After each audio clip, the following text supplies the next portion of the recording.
సిద్ధలలో నూనెను సిద్ధముగా చేసుకో, రాజు రానయ్యున్నాడు.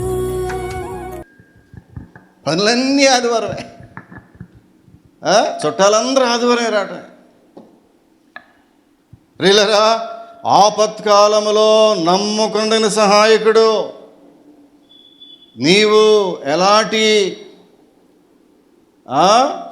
ఘోరమైనటువంటి లోయలో గుండా ప్రవేశించిన ఆపత్కాలములో నమ్ముకొందగిన సహాయకుడు. కొన్నిసార్లు జలములలో పడి వెళ్ళిపోతావు. యెషయా గ్రంథకర్త మాట్లాడుతున్నాడు, అది కూడా చూద్దాం దయచేసి. ఈ రెఫరెన్స్లు దయచేసి మీరు నోట్ చేసుకోవటం మంచిది. ఇంటికి వెళ్ళి ఆ దేవుని వాక్యాన్ని ధ్యానం చేయవచ్చు. ప్రియులరా, 43వ అధ్యాయం యెషయా గ్రంథము 2వ వచనములో యెషయా గ్రంథకర్తతో ప్రభు మాట్లాడతాడు. చూడండి, నీవు జలములలో బడి దాటినప్పుడు నేను నీకు తోడయుందును, నదులలో బడి వెళ్ళినప్పుడు అవి నీ మీదికి పొర్లి పారవు, నీవు అగ్ని మధ్య నడిచినప్పుడు కాలిపోవు, జ్వాలలు నిన్ను కాల్చవు. కొన్నిసార్లు అగ్నిలో గుండా ప్రయాణం చేయాలి కుటుంబాల్లో. కొన్నిసార్లు యవనస్తుల జీవితం అగ్నిలోంచి ప్రయాణం చేస్తున్నారు. బైబిల్ మాట్లాడుతుంది, నీవు జలములలో బడి దాటినప్పుడు నేను నీకు తోడై ఉండేదను. ఎంత గొప్ప ఆదరణకరమైన మాటలు ప్రియులారా. దేవుడు ఎలాంటి ఆదరణ ఇస్తున్నాడు మనుషులకి. ఆదరణ, దేవునిలో దొరికి ఆదరణ ప్రపంచములు ఎక్కడైనా దొరుకుద్దా మానవుడికి? దేవుని సన్నిధిలో ఉన్నటువంటి ధైర్యము ఎక్కడైనా మానవుడికి దొరుకుతుందా? వారు నివసించేటటువంటి ప్రాంతంలో, వారు ఉద్యోగం చేసేటటువంటి ఆ ప్రదేశంలో, వారి కార్యాలయంలో, వారి రాజకీయ జీవితంలో, వారి యొక్క సింహాసనం మీద ఆశీనుడైనటువంటి రాజుగారైనప్పుడు ఈ యొక్క భద్రత ప్రపంచంలో ఎక్కడ లేదు. దేవుని సన్నిధిలో ప్రియులారు అంటున్నాడు, నీవు జలములలో బడి దాటినప్పుడు నేను నీకు తోడై ఉందును.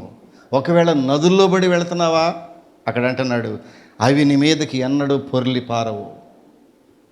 నదులలో నీళ్లు ఎన్నడూ నీ మీదకి పొర్లి రావు. ఒకవేళ నువ్వు అగ్ని మధ్య నడుస్తున్నప్పుడు నీవు కాలిపోవు, జ్వాలలు నిన్ను తాకలేవు. అంతే, చప్పట్లు కొట్టవు సార్. జ్వాలలు నిన్ను తాకలేవు. బైబిల్ ఒక వాక్యం ఏం తెలిసినా, నీకు విరోధముగా రూపించు ఏ ఆయుధమును వర్ధిల్లదు. నీకు విరోధముగా ఎవరు ఏది తలపెట్టినా వాడు వర్ధిల్లలేడు. నీకు విరోధముగా ఎవరు కత్తులు నూరినా వాడు వర్ధిల్లలేడు.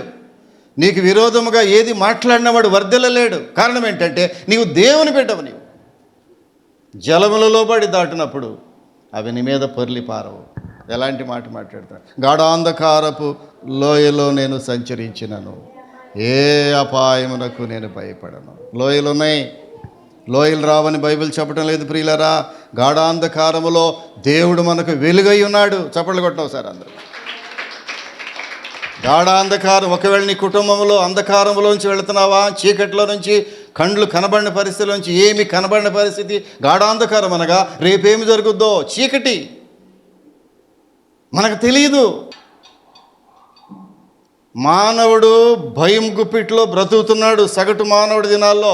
కారణం ఏంటంటే రేపటి సంగతి వాడికి తెలియదు. బైబిల్ మాట్లాడుతుంది, మనము నిన్నటి వారమే, మనము నిన్న చెప్పగలం తప్ప ఈరోజు చెప్పలేము, రేపు చెప్పలేము.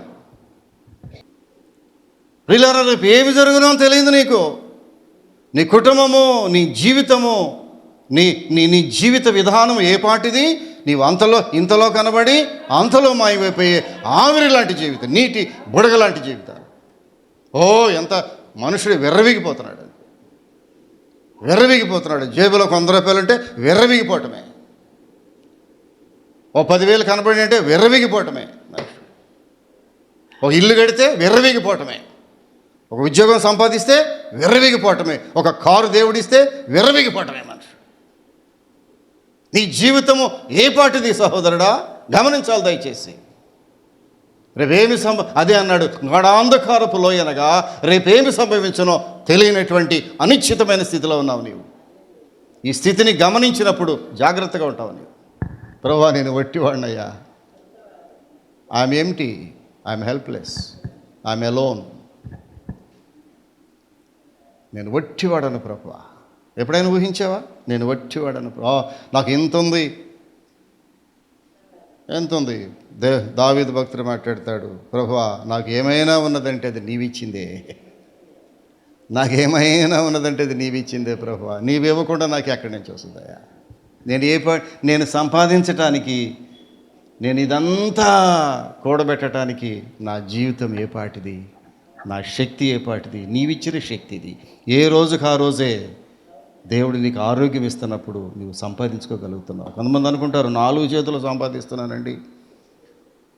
ఒక వ్యక్తి మాట్లాడాడు, ఈ నేను సంపాదించిన ఆస్తి ఎవరివగను? నా ప్రాణమా తినుము త్రాగుము సుఖించుము. చాలామంది ధనవంతులైనటువంటి వారి మాటలివే, నా ప్రాణమా తినుము త్రాగుము సుఖించుము. నేను సంపాదించిన ఆస్తి అంతా ఏంటి పరిస్థితి? ఏమన్నాడు తెలిసిన? ఈరోజు ఈ రాత్రి వెర్రివాడా, వాడి పేరు, దేవుడు వాడి పేరు ఏం పెట్టాడు తెలిసిన? వెర్రివాడా. ఇంగ్లీష్లో చక్కన మాట్లాడదు, ఓ ఫూల్ అంటాడు, నౌ ఫూల్. ధనమును సంపాదించటం మంచిదే కానీ ధనమును ఆశ్రయించువాడు, ధనమును సంపాదించటం మంచిదే, దాన్ని బైబిల్ కాదనలేదు. కానీ ధనమును ఆశ్రయించి దేవుణ్ణి దూరపరుచుకున్నటువంటి వాడిని ఏమన్నాడు? వెర్రివాడా. ధనం మీద ఆశ పెట్టుకున్నవాడు వెర్రివాడు. ధనము మీద ఆధారపడి దేవుణ్ణి కాలరాసేవాడు వెర్రివాడి లోకంలో. వెర్రివాడా ఏమన్నాడు? ఈ రాత్రి నీ ప్రాణమును అడుగుతున్నాను. చాలా సంపాదించావు. బైబిల్ మాట్లాడుతుంది, ఒకడు లోకమంతయు సంపాదించుకొని, చెప్పండి, ఒకడు లోకమంతయు సంపాదించుకొని భారతదేశం అంతా కొనేసాడు అనుకుందాం, వాడి ప్రాణము పోగొట్టుకుంటే వానికి ఏమి ప్రయోజనము? ఈ మాట మాట్లాడుతుంటే భయం వేస్తుంది నాకు. వాడు తన ప్రాణం అంటే ఆత్మ, వాడు తన ఆత్మను పోగొట్టుకుంటే వానికి ఏమి ప్రయోజనము? పిల్లరా, ఎలాంటి లోయలువి? గాఢాంధకారపు లోయలో, వెలుగు లేనటువంటి లోయలో, చీకటి లోయలో దేవుడు అంటున్నాడు, నేనే నీకు వెలుగును. చప్పట్లు కొట్టవు సార్. నేనే నీకు వెలుగును. చీకటిలో సంచరిస్తున్నావా? గాఢాంధకారపు లోయలో, యెహోవా నాకు వెలుగు. కీర్తనగారుడు అంటాడు 27వ కీర్తనలో, వెళ్ళండి ఒకసారి, 27వ కీర్తన 1వ అధ్యాయము 1వ వచనము. 27వ కీర్తన ఏముందిరా అక్కడ? 27వ కీర్తన 1వ వచనము. యెహోవా నాకు వెలుగును రక్షణనై ఉన్నాడు, నేను ఎవరికి భయపడుదును? యెహోవా నాకు వెలుగు, he is my light, I am the light of the world అన్నాడు. నేను ఈ లోకమునకు వెలుగును. ఈ లోకానికి వెలుగు ఆయనేనమ్మా. పెద్ద ఫెక్టర్మాక్స్ లైట్లు ఆ రోజుల్లో మాకు, మా చిన్నతనం ఫెక్టర్మాక్స్ లైట్లు ఉండే. ఈ కిరసనాలు పోసి కొట్టేవాళ్ళం. కిరసనాలు పోసి కొట్టి దానికి ఒక మ్యాంటిల్ అని ఉండేది, ఒత్తి కదా, మీరు చూసే ఉంటారు. ప్రియులరా, దేవుడు మనకు వెలుగు. ఏమన్నాడు ఈయన? ఏమంటాడు? యెహోవా నాకు వెలుగు, యెహోవా నాకు వెలుగు, నేను వెలుగును.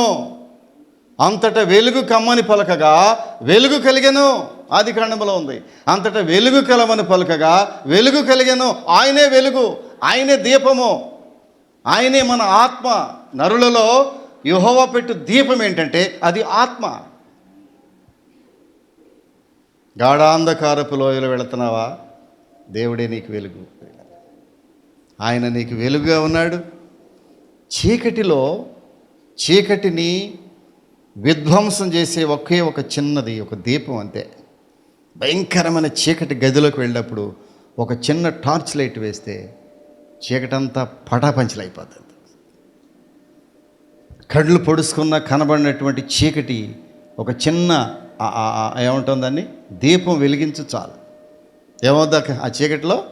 ఒక్కసారి చీకటంతా వెలుగుమయం అయిపోద్ది. ప్రియులారా, ఆయనే క్రీస్తు. నేనే వెలుగును, నేనే దీపమును, ఈ లోకమునకు దీపము నేనే. ప్రియులారా, దేవుడు అంటున్నాడు, చీకటిలో ఒక చిన్న దీపము యేసు ప్రభువారు. నీ చీకటి జీవితానికి యేసు ప్రభుని ఆహ్వానించు. ప్రభువా, నీవు నా ఇంటికి వస్తే నా ఇల్లు వెలుగు అయిపోద్ది ప్రభువా. ఇప్పుడు చీకటే నా ఇల్లు. చాలామంది జీవితాలు, కుటుంబాలు చీకటమయ్యం. త్రాగుడు, పాపము, ప్రియులారా, మోసము, దొంగతనములు, పాపములతో నిండిపోయినటువంటి కుటుంబంలో ఏమాత్రం వెలుగు లేదు. అంతెందుకు, క్రీస్తు లేని కుటుంబాలు వెలుగు లేదు. దేవుడు లేని కుటుంబాలు, కొన్ని కుటుంబాలు దేవుడే లేడు. నేను ఆశ్చర్యపోతాను కొన్నిసార్లు. వినాలి, కొన్ని కుటుంబాల్లో దేవుడు లేడమ్మా.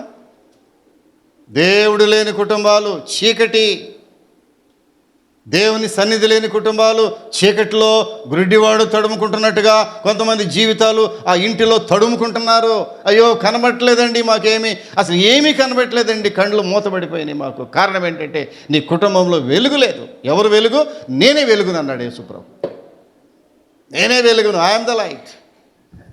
నేనే వెలుగును, నేను భయపడను. ప్రియులరా, భయపడనటువంటి ఏమన్నాడు ఇక్కడ చూడండి, 23లోకి వెళ్ళిపోదాం మళ్ళీ.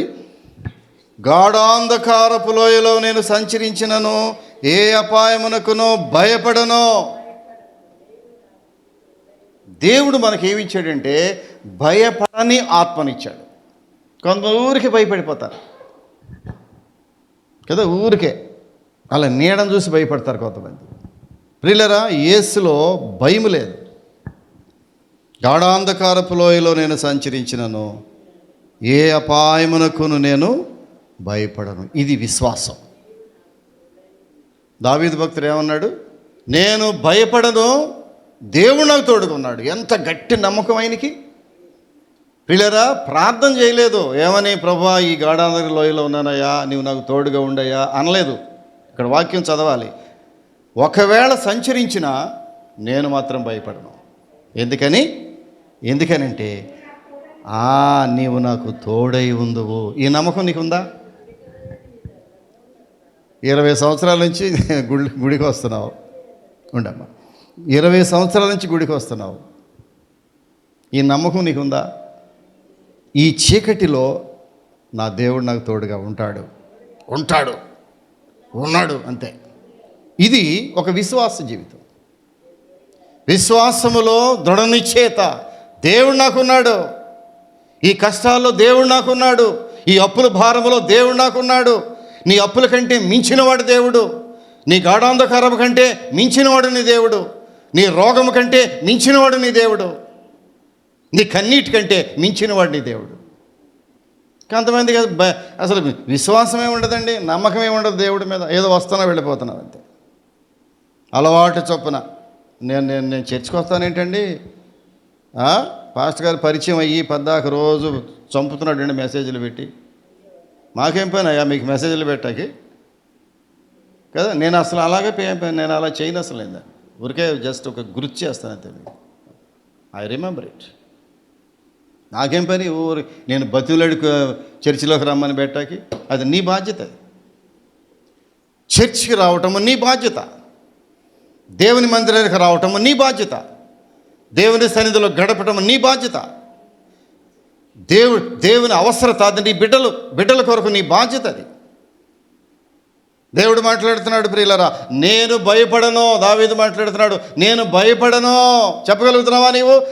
ఈ ఉపద్రవంలో నేను భయపడను, ఈ అప్పుల్లో నేను భయపడను, ఈ అనారోగ్యంలో భయపడను. రాత్రి ఆ యవనస్తురాలకు చెప్పాను నేను, ఈ పరిస్థితిలో నీవు భయపడవద్దు, ధైర్యం తెచ్చుకో. ఎందుకంటే యెహోవా ఏమన్నాడు ఇక్కడ? నీవు నాకు తోడై ఉందువు. చప్పట్లు కొట్టో గట్టిగా. నీవు నాకు తోడై ఉందువు. ఎలాంటి విశ్వాసము, ఎలాంటి నమ్మకము! నా యేసు నేను నమ్ముతున్నాను. నేను ఈ రోజున నా దేవుడు ఎన్నడూ నన్ను విడిచిపెట్టాడు. ఈ నమ్మకం నీకుందా ప్రియులరా? నా దేవుడు నన్ను ఎన్నడూ విడిచిపెట్టాడు. దానియేలు భక్తుడు అన్నాడు ఓ రోజు 6వ అధ్యాయంలో దానియేలు గ్రంథము ఎక్కడ? యెహెజ్కేలు తర్వాత ఉంటుంది. 6వ అధ్యాయము 22వ వచనం చూస్తే, రాసుకోండి దయచేసి ఇవన్నీ. 22వ వచనంలో, నేను నా దేవుని దృష్టికి నిర్దోషిగా కనబడితిని కనుక ఆయన తన దూత నంపించి సింహములు నాకు ఏ హానియు చేయకుండా వాటి నోళ్ళు మూయించెను. దానియేలు సింహ బోనులో పడేసినప్పుడు సింహములకి నోళ్లను మూయించి పడేశాడు దేవుడు. కొన్నిసార్లు నీవు సింహపు బోనుల మధ్యలో నివసిస్తున్నావు. కొన్నిసార్లు సింహం లాంటి కోరలు కలిగినటువంటి మనుషుల మధ్యలో నివసిస్తున్నావు. కొన్నిసార్లు పీకు తినేటటువంటి మనుషుల మధ్యలో నివసిస్తున్నావు. జాగ్రత్త. దేవునికి ఎంత సహాయం చేస్తున్నాడంటే, సింహములు నాకు ఏ హాని లేకుండా వాటి నోళ్ళు మూయించేశాడు దేవుడు. అంతే. ఒకవేళ మా పేటలో అయ్యా అందరూ నన్ను ద్వేషించేవాళ్ళేనండి, నా బంధువులందరూ నన్ను ద్వేషించేవాళ్ళేనండి, నా స్నేహితుల్లో కొంతమంది అండి నన్ను చంపడానికి ప్రయత్నం చేస్తున్నారండి. దానియేలు ఎక్కడికి వెళ్ళాడు? ఎక్కడికి వెళ్ళాడు? సింహపు బోన్లో పడేశాడు. దానియేలు ఒకరోజు రాజు ఏం చేశాడంటే సింహ బోన్లో ఎత్తి పడేశాడు. అంతే. సింహ బోన్లో పడేస్తే ఏం చేస్తాయి సింహాలు? ఆకలి మీద ఉంటాయేమో, ఆ మనిషి యొక్క ఎముకలు కూడా కరకర నవిలి పడేస్తాయి. అంతే. కానీ దానియేలును చూడగానే పిల్లిలాగా అలాగ వచ్చేసి దానియేలు దగ్గర సాష్టాంగ పడిపోయి ఆ నాలుగుతో నాకి తోక ఊపుకుంటా. ఎవరో తోక ఊపుకుంటూ నాలుగు పిల్ల సింహమా? సింహము. ఎందుకంటే వాటి నోళ్ళు దేవుడు మూయించి పడేశాడు. నీకు విరోధముగా ఎవరు మాట్లాడినా వారి నోళ్ళు దేవుడు మూయించేస్తాడు. నమ్ముతావా? ఈ ఉదయకాల సమయంలో చప్పట్లు కొట్టు ఒకసారి. నీకు విరోధముగా ఎవరైనా నోరు తెరిస్తే ఆ నోటిని దేవుడు మూయించునుగాక. జాగ్రత్తగా ఉండాలి క్రైస్తవుడు అంటే జాగ్రత్తగా ఉండాలి. చాలామంది క్రైస్తవులను చాలా తక్కువగా చూస్తున్నారు సమాజంలో. తెలియక, అవగాహన లేక, క్రైస్తవుడు అనగా దేవుని బిడ్డ ప్రియులారా, దేవునితో ఉన్నవాడు, దేవునితో సహవాసము చేసేవాడు, దేవుని యొక్క హస్తములో ఉన్నవాడు క్రైస్తవుడు అంటే ఒంటరిగా లేడు ప్రియులరా. ఆయన సింహ బోన్లో పడేసినా కూడా దానియేలుని దేవుడు ఏం చేశాడు? ఆ సింహాలను ఏం చేశాడంటే నోళ్లను మూయించి పడేశాడంతే. ఈ లోయ ప్రియులరా, ఈ లోయ శాశ్వతంగా ఉండేది కాదు, ఇది అంతము కాదు. It's not end point. లోయ అనేది ఎండ్ పాయింట్ కాదు. మళ్ళీ వెళ్ళిపోదాం వెనక్కి 23వ అధ్యాయంలోకి వెళితే, ఈ గాఢాంధకారపు లోయ ఇది సంచరించేదే కానీ ఇది ఎండ్ పాయింట్ కాదు. నీ లోయ అక్కడికి ఆగిపోయేది కాదు. అది నీ వప్పు లోయలో ఉంటే అది ఎండ్ పాయింట్ కాదు. దాని తర్వాత ఇంకొక జీవితం ఉంది నీకు. నీ రోగము నీకు ఎండ్ పాయింట్ కాదు, దాని తర్వాత ఆరోగ్యం ఉంది. నీ కన్నీళ్ళు లోయ అది ఎండ్ పాయింట్ కాదు, దాని తర్వాత నీవు సంతోషం ఇస్తాడు దేవుడు నీకు. ఇదే బైబిల్ చెప్తున్న సత్యం ప్రియులరా. నేను లోయలో సంచరించినను, లోయలో ఉంటాననలేదు, లోయలో పండుకుంటాననలేదు, లోయలో నివసిస్తున్నాననలేదు, కేవలం నేను లోయలో సంచరిస్తున్నానంతే. I'm the pilgrimage only. I'm a pilgrim only. నేను ఒక యాత్రికుడిని మాత్రమే, ఈ లోయలో యాత్ర చేస్తున్నానంతే. ఈ ప్రయాణంలో దేవుడే ఒక మార్గాన్ని చూపిస్తున్నాడు. ఈ లోయ దాటిన తర్వాత దేవుడు మైదానాన్ని నాకు ఇస్తాడు. చప్పట్లు కొట్టవు సార్, అందరూ కొట్ట, గట్టి కొట్టు చప్పట్లు. ఈ లోయ శాశ్వతం కాదు. ఇది ఏ రకమైన లోయలో నీవు సంచరిస్తున్నావో నాకు తెలియదు. ఉదయకాల సమయంలో కన్నీటి లోయలో వెళుతున్నావేమో. కొంతమంది జీవితాల్లో కన్నీరు మున్నీరైపోతాయి. నోరు తెరిస్తే కన్నీరే, పలకరిస్తే కన్నీరే. కొంతమంది పలకరించండి, కన్నీరు మున్నీరైపోతున్నారు. మొన్న ఒక సినిమా యాక్టర్ని పలకరించాడు ఒక ఆయన. ఒక ఇంటర్వ్యూలో ఒక ప్రముఖమైనటువంటి ఛానల్ ఇంటర్వ్యూ చేస్తూ ఉంటే ఒక పెద్ద సెలబ్రిటీ. నేను అనుకున్నాను, అబ్బో కోట్లకు పడగలెత్తిన సెలబ్రిటీ ఏమే, నవ్వుతా ఇహిలించుకుంటా పుళ్ళన్నీ బయట పెట్టి నవ్వుతా మాట్లాడద్దేమో అని అనుకున్నా నేను. ఆమె చేతికి మైక్ అందించగానే ఆమె గావుని ఆడటం ప్రారంభించింది. కొంతమంది ఉన్నతమైన స్థితిలో ఉన్నటువంటి జీవితాలు కన్నీటి లోయలో ప్రయాణం చేస్తున్నారు. నీ జీవితం ఎలా ఉందో నాకు తెలియదు. ఏ కన్నీటి లోయలో వెళుతున్నావో నీవు. నోరు తెరిస్తే కన్నీరు గార్చే స్థితిలో, ఒకసారి పలకరిస్తే గావురుని ఏడ్చే స్థితిలో. ఏం మాట్లాడమంటారయ్యా మొదలెట్టింది ఆమె, గావురుని ఏడ్చుకుంటూ. నా జీవితము చింపేశారండి, జీవితాన్ని చింపేశారండి. పైకి ప్రపంచానికి రంగులుగా కనబడుతున్న ఈ జీవితం ఎప్పుడో చిరిగిపోయింది. కృపలను తలంచుచు ఆయుష్కాలమతా ప్రభుని కృతజ్ఞతతో స్తుతింతు. ఆయుష్కాలమతా ప్రభుని కృతజ్ఞతతో స్తుతింతు. కృపలను తలంచుచు ఆయుష్కాలమంతా ప్రభుని కృతజ్ఞతతో స్తుతింతు. ప్రియులరా, ఈ లోయ అంతము కాదు, ఇదే ఆఖరి మజిలీ కాదు మనకి. దీని తరువాత మైదానం వస్తుంది. కీర్తనకారుడు చక్కని మాట మాట్లాడతాడు. వెళ్ళండి 30వ కీర్తన, అక్కడే పక్కన చూడండి. 30వ కీర్తన 5వ వచనములు అంటాడు, ఆయన కోపము నిమిషం మాత్రము, ఆయన దయ ఆయుష్కాలమంతయు నిలుచును. ఆ క్రింద అంటాడు, సాయంకాలమును ఏడుపు వచ్చి రాత్రి ఉండినను ఉదయము సంతోషము కలుగును. ఇది లోయ అంటే. కొంతమంది లోయలో పడి కొట్టుకుని ఈ లోయలో నుంచి బయటకు రాలేకపోతున్నామండి. సహోదరి, ఈ ఉదయకాల సమయంలో నీవేదో ఒక లోయలో ఉన్నావు. బైబిల్ ఎందుకు నీతో మాట్లాడుతుంది, నేను కాదు, నేను నిమిత్త మాత్రమే. ప్రియులారా, బైబిల్ నీతో మాట్లాడుతుంది. నువ్వు ఏదో ఒక లోయలో ఈదుకుంటూ వెళుతున్నావు. ఏ లోయ నాకు తెలియదు, నీవే పరీక్ష చేసుకోవాలి. అయితే ప్రభు అంటాడు, ఈ లోయ అంతము కాదు, ఇట్స్ నాట్ ఎండ్ పాయింట్. ఏమన్నాడు? సాయంకాలమున ఏడుపు వచ్చి, సాయంకాలం దుఃఖపడి ఏడిచి కన్నీరు గార్చి గుడ్లన్నీ ఎర్రబడిపోయి ముక్కంత ఇంతలా అయిపోయి పిండి, రాత్రి ఒకవేళ దుఃఖము కంటిన్యూ అయినను ఉదయమున సంతోషము కలుగును. చప్పట్లు కొట్టావు దయచేసి.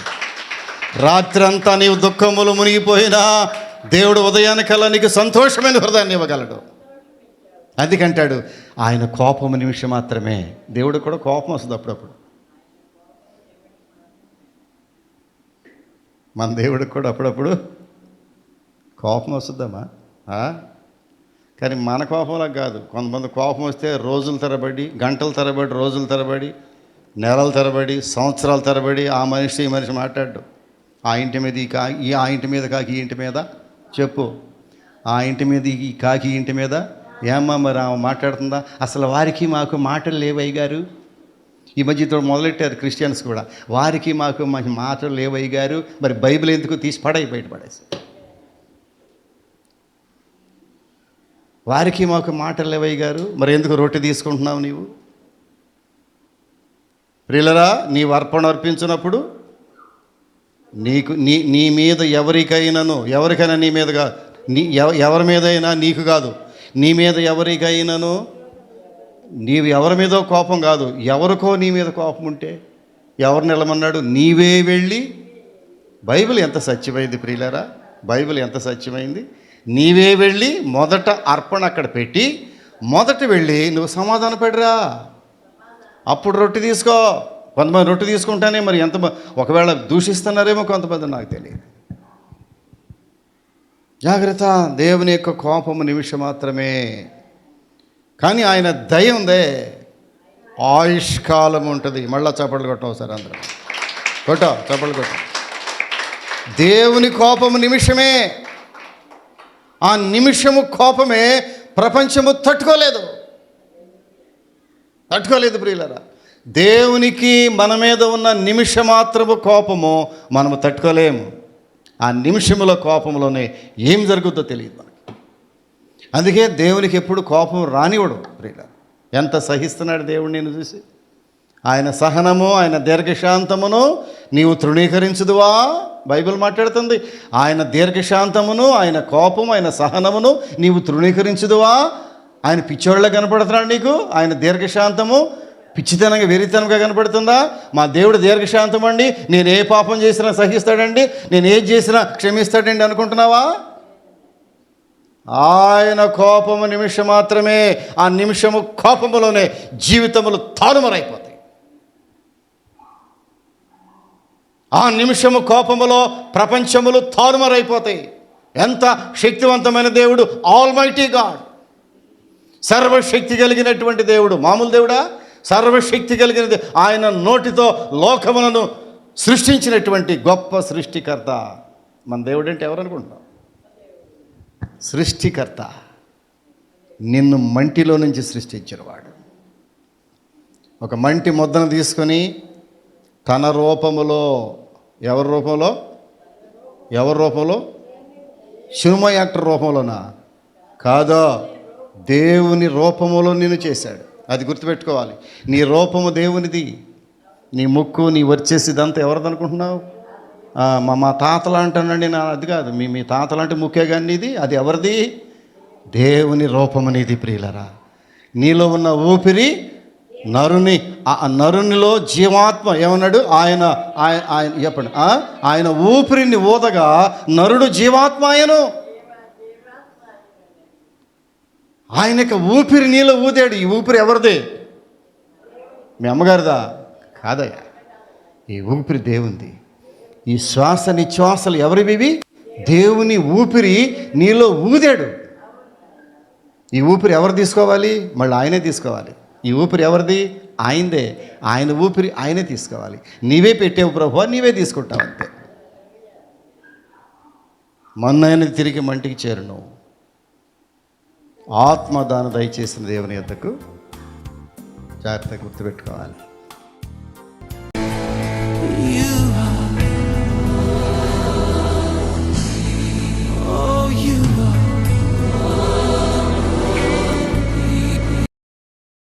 పరిశుద్ధుడా, ప్రేమ కలిగిన స్వామి, నీ పరిశుద్ధ పాదాలకు వందనాలు. మీరు ఇచ్చిన వాక్యాన్ని బట్టి స్తుతించుకుంటున్నాం. 23వ కీర్తనలో దావీదు భక్తుడు చేసిన ప్రార్థన, గాఢాంధకారపు లోయలో నేను సంచరించినను ఏ అపాయమునకును భయపడను. నీవు నాకు సహాయం చేస్తావు. నీ దుడ్డు కరయు నీ దండమునను ఆదరించును. ఎంత ఆదరణకరమైన మాటలు ప్రభువా. అనేక సందర్భాల్లో మేము చీకటి లోయలో నుంచి ప్రయాణం చేస్తూ ఉండగా నీ దుడ్డు కర్ర నీ దండ మమ్మల్ని ఆదరిస్తా ఉంది. నీ మమ్మల్ని కాపాడుతున్నావు ప్రభువా. నీవు కాపాడే దేవుడవు. నేను విడువని ఎడబాయనన్నావు. ఇదిగో నీ చేయబట్టుకుని నడిపిస్తానన్నావు. బైబిల్ గ్రంథంలో ఎంతమందిని నడిపించావు ప్రభువా. ఎంతమందిని వారి యొక్క భయంకరమైన శోధనలో నుంచి నడిపించావు. ఎడారిలో ప్రవాహ జలములు కుమ్మరిస్తానన్నావు. కన్నీటి లోయలో నీకు కాపాడుతానన్నావు. నీ కన్నీరు బాష్ప బిందులు తుడుస్తానని వాగ్దానం చేశావు. చివరకు మంచి కాపరిగా నీవు మాతో ఉన్నావు తండ్రి. గొర్రెలకు మంచి కాపరిగా, గొర్రెల కొరకు ప్రాణం ఇచ్చేటటువంటి కాపరిగా నువ్వు మాకున్నావు తండ్రి. దేనికి భయపడినక్కర్లేని ఆత్మనిచ్చావు. మా బిడ్డలు ఈ వాక్యం విన్నారు తండ్రి. ఈ రోజున దేనికి భయపడుతున్నారో ఈ వాక్యం విన్న మా బిడ్డలు దేనికి భయపడకుండా ధైర్యం తెచ్చుకొని దేవుడు నాకు సహాయం చేస్తాడని గొప్ప విశ్వాసంతో తిరిగి వెళ్ళటానికి సహాయం దయచేయి. నిన్న వాక్యానికి ముద్ర వేయి. యేసు నామమున అడుగుచున్నాము తండ్రి. ఆమేన్.